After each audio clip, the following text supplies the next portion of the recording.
ముఖ్యంగా షర్మిల గారు టీటీడీ తిరుమల తిరుపతి దేవస్థానం గురించి ఏ రోజైనా అక్కడ జరుగుతున్నటువంటి అపవిత్ర కార్యక్రమాల మీద ఎప్పుడైనా మాట్లాడారా?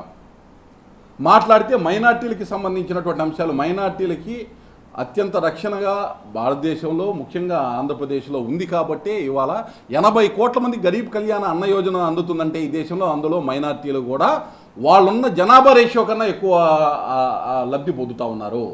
మరి తిరుమల తిరుపతి దేవస్థానాన్ని ఎప్పటి నుంచి ఎవరు ముఖ్యమంత్రి అయిన తర్వాత అధోగతి పాలైంది? మీ తండ్రి ముఖ్యమంత్రిగా ఉన్నటువంటి వైఎస్ రాజశేఖర రెడ్డి గారు ఉన్నప్పుడు మొదలైంది. క్రిస్టియన్ మిషనరీ సంస్థలకు లడ్డూలు తయారు చేసేటటువంటి విధానాన్ని కట్టుబడితే ఆ రోజు హిందూ సమాజం ప్రశ్నిస్తే దాన్ని పెడజేవని పెట్టినటువంటి మీ తండ్రి, తర్వాత మీ సొంత అన్న గడిచిన 5 సంవత్సరాల్లో మీ బాబాయిని టీటీడీ చైర్మన్గా చేసుకున్నారు.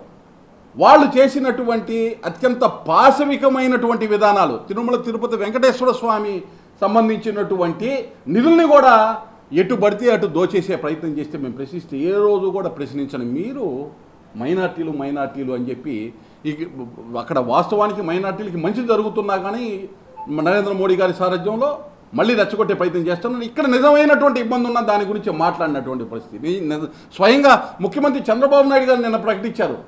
తిరుపతి లడ్డూలో వాడేటటువంటి నెయ్యిని ఏ విధమైన కలుషితమైనటువంటి వివిధ రకాల జంతువులకు సంబంధించినటువంటి నుంచి వచ్చినటువంటి ఆయిల్ని వాడారని.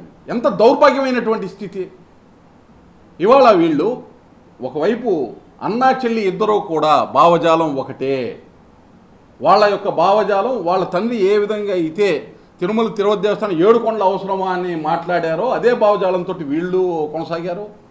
తిరుమల తిరుపతి వెంకటేశ్వర స్వామిని ఏదైతే ఉన్నారో భక్తులు ఎంతో భక్తి శ్రద్ధలతోటి అక్కడ ఆచరించే ఆచార సాంప్రదాయాలని మంటగలిపారు. ఇవాళ ఆహ్వానిస్తున్నాము. ఒక అంశం ముఖ్యమంత్రి గారు కూడా హిందూ దేవాలయాలకు సంబంధించి హిందువుల్ని మాత్రమే అక్కడ ఆ ఉద్యోగాల్లో ఉండేటటువంటి విధంగా చేయడం ద్వారా కట్టడి చేయాలి ఇటువంటి అరాచకాలు అనేటువంటి నిర్ణయాన్ని కూడా వారు తీసుకుంటున్నారు. దానికి వారిని అభినందిస్తున్నాం. ముఖ్యంగా రాహుల్ గాంధీ గారు, కాంగ్రెస్ పార్టీ ఏదైతే దేశంలో వికసిత భారత్కు అడుగులు వేస్తున్నటువంటి ప్రధానమంత్రి, కుల మత జాతి ప్రాంత భేదాలు లేకుండా దళితుల్ని, నిమ్న వర్గాల్ని, మైనార్టీలని అందరినీ కూడా వికసిత భారతంలో భాగస్వామ్యం చేసేటటువంటి విధంగా మోడీ గారు ఏదైతే ఒక సంకల్పం తీసుకొని ముందుకు వెళ్తున్నారో దాన్ని ఆహ్వానించండి. మీరు ఏ విధంగా మతాలు, కులాలు, జాతుల మధ్య విభజన తెచ్చి అధికారమే పరమావధిగా అవసరమైతే తీవ్రవాదులతో కూడా కలిసి మేము తిరుగుతాం అనేటటువంటి విధానాన్ని ఏదైతే ప్రజలు గమనిస్తున్నారో దానికి తక్షణం రాహుల్ గాంధీ గారు క్షమాపణ చెప్పాలి. ఈ వీడియో నచ్చితే లైక్ చేయండి. అలాగే మా ఛానల్ ని ఫస్ట్ టైం కనుక చూస్తున్నట్టయితే ఇప్పుడే సబ్స్క్రైబ్ చేసుకుని పక్కనే ఉన్న గంట సింబల్ ని యాక్టివేట్ చేసుకోండి. అప్పుడే మేము పెట్టే ప్రతి వీడియో మీకు నోటిఫికేషన్ గా వస్తుంది. అలాగే ఈ వీడియో పూర్తిగా చూసినందుకు ధన్యవాదాలు.